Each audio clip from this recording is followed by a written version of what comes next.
money system is based on debt. And so without a growing base of debt, you can't service the debt. So it's going to continually grow. And it's, that growth has started to compound. They really need to get interest rates down and let inflation take place, which is sad because it hurts all of us. But without that, the whole thing is going to implode, because history shows that when you return to sound money, economies function pretty well. But to get from here to sound money, somebody's going to have to lose. What if the U.S. is on the brink of a massive monetary collapse? Lawrence Lepard dives deep into the heart of the financial system, explaining how inflation, a failing debt structure, and political choices are leading us to an inevitable crisis. Could Bitcoin be the answer? Or is the future darker than we think? Stay tuned to find out. Again, the money problem is a sophisticated problem that if you're just an average American, you don't think about it very much, except your prices are going up. And, the inflation, you experience that front and center. And then you've got a bunch of politicians on the left who are all saying it's the greedy corporations that are the problem, when it's really not the greedy corporations, it's the Federal Reserve. And more importantly, it's the way the system is structured. The system is structured, as you said earlier, to require inflation. It's just math. Without inflation, we've got, debt. Our money system is based on debt, and so without a growing base of debt, you can't service the debt. So it's going to continually grow, and it's that growth has started to compound. And anybody who plays around with compound numbers knows that they eventually go parabolic, and we're kind of in that stage now. As Parker would say, we're in the. It feels to me like we are. My most recent quarterly had two charts that show the value. The 10-year bond used to be the base layer of collateral in the world. It was the securest thing in the world, and everyone relied upon it as a mechanism for pricing everything else. And in 10-year bond terms, gold since 2020, which is when the last big print really started, gold's up 200%, and Bitcoin's up 2,000%. And so to me, these are both clear signs that we are in a sovereign debt crisis. And those kinds of things don't get easily solved. And Powell thought he could do a Volcker and just raise rates and calm down the inflation, everything would be fine. But he's wrong, because when Volcker did that, debt to GDP was 30 some odd percent. Now it's 120. So, he made the problem worse inadvertently, caused Silicon Valley Bank to fail. And it's going to just continue until we blow up again. And at that point in time, they will have to print more money. And eventually, I think we will either have extremely high inflation leading to some good political leadership and a monetary reset, or we'll have extremely high inflation leading to hyperinflation and the complete failure of the currency. And it's unclear which. It depends upon politics a lot. But I think one of those two cases is going to happen in the next several years, and then become acute before what I kind of consider I think this whole thing is going to get solved by 2030. Not 6 years away, but we're in it, and it's a fourth turning, and they typically take about that amount of time. So. And I said to him, James, Jim, this is really something you got to open your eyes to and focus on, because it's meeting Menger's definition of money. People are accepting it, it's trading, it's got real volume, etc. And this, that, and the other. And he looked at me and said, Larry, he said, when it's been around 1,000 years, then maybe I'll start to have a serious look at it. And my response to him was, Jim, are you going to wait 1,000 years until you accept airplane flight? It's a fucking technical innovation, right? Why does it need 1,000 years of history to prove itself? It's already proven itself. It's got 16 years of very solid history with no problems. To me, that's conclusive. And but some people just don't see it, or they're wedded to the old way, that gold is the only sound money in the world, and it's not, and it's significantly flawed compared to Bitcoin. And I say that, as I was a gold guy before Bitcoin existed. I was as hardcore gold guy as there is. They're not feeling any pain, and they like the system the way it is because it benefits them. I get that. Those are the bankers and others. I see a lot of the time. But the gold guys, many of them have made the jump the way I have, but not all of them, obviously. And a lot of them are really locked in the past and just can't see it and accept it. And it's a shame, because they've got the monetary piece right, and they predicted it right for a long time, and it's happening. And there's nothing wrong with it. There's nothing wrong with not understanding something new when it comes out. That's fine, but not taking the time to continue to learn and dig in and maybe revise your views as you get additional evidence. I know when it came out, my great fear was that it was going to fail like all the other efforts. I saw eCash fail. I saw DigiCash fail. I saw B-Money fail. And so when I first saw it, the reason I wasn't buying it at $1 or $2, I was like, I've seen this shit. It doesn't work. They all failed. And of course, I didn't know what the difficulty adjustment was. I didn't know anything about the technology or hashing or any of that shit. But I just said, mental heuristic, great. Yeah. Money based on the internet. Yep. Been tried. Doesn't work. Done. Then it went from $1 to 100, and then it went from 100 to 1,000. I was like, Larry, I think you might have blown the call here.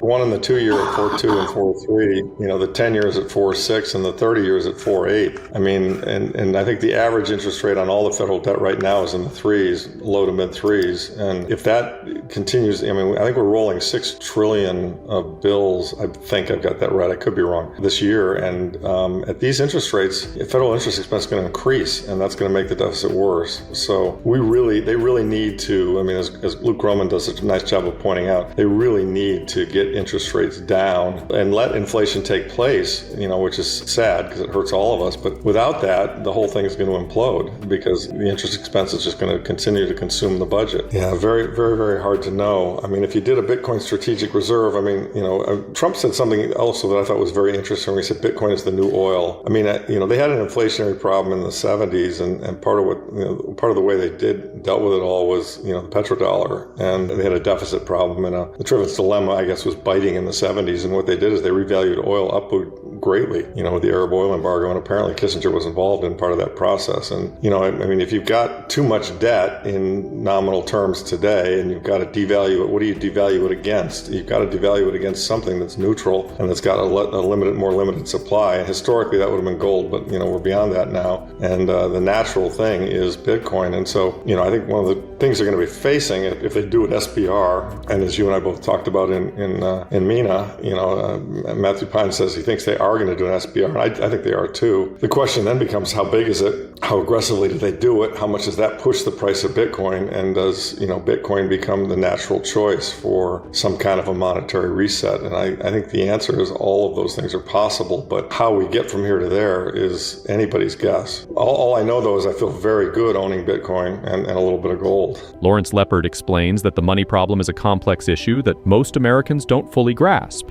While people feel the pain of inflation, politicians are often quick to blame corporations when the true culprit lies within the Federal Reserve's control over the system.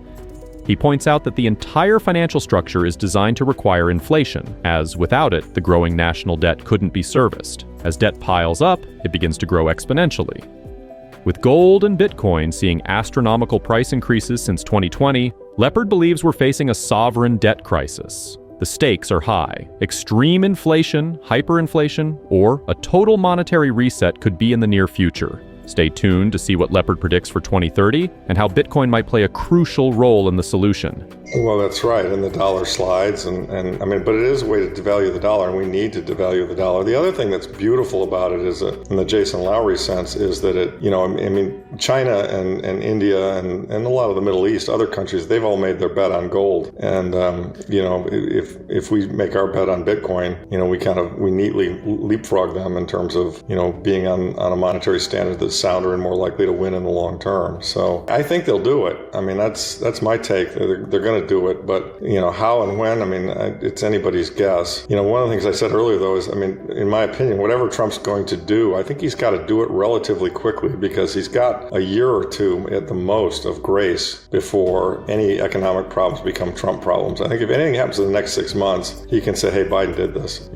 I inherited a bag of shit. Biden did it. But after that period of time, I think he's going to, it's going to stick to him. And so if they're going to break some glass, my opinion is they've got to do it quickly. And I think they're smart enough to know that, but I'm not sure. I think there are a lot of governments. I mean, this is all, nation state FOMO is right around the corner. Let me just say that almost no matter what happens, I don't see how we do any kind of a reset without there being a pretty big one-time inflationary event.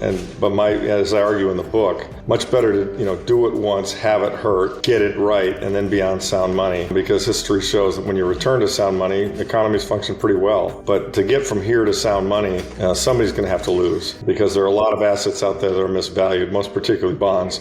And they're going to get marked to market, and the bondholders aren't going to like it. No. And that's going to be inflationary. So there's no way out of this trap without some pain. But frankly, if we keep going in this direction in the slow walk thing, we're just going to have continued inflation, and it's going to go from 2 or 3% like the 70s back up into double digits. And, I think what's going to ultimately happen, Marty, is people are going to be screaming about inflation so loudly that this monetary reset's going to get forced on the politicians in the world, that people are just going to say, no mas, we just can't take it anymore. You got to fix this. And the Volcker approach isn't going to work. We can't just fix it with high interest rates. You really almost have to do a debt jubilee. The book talks about that. Yeah. And it's going to hurt, it's going to hurt seniors, it's going to hurt the boomers. I mean, the boomers will probably get paid everything they're owed. I mean, because nobody's willing to restructure Social Security and, means test it and increase the age and do a lot of things to fix the medical system, okay, fine. So boomers are going to get paid all that money that they were owed. But the problem is it's just not going to buy anything close to what they thought it was going to buy, because the price level is going to be 2 or 3x where it is today. And you can manufacture a short-term so-called free lunch, but eventually you got to sit down to a banquet of consequences. And that's common. Yeah. The reality of the situation is clear. We're on the verge of a major financial collapse.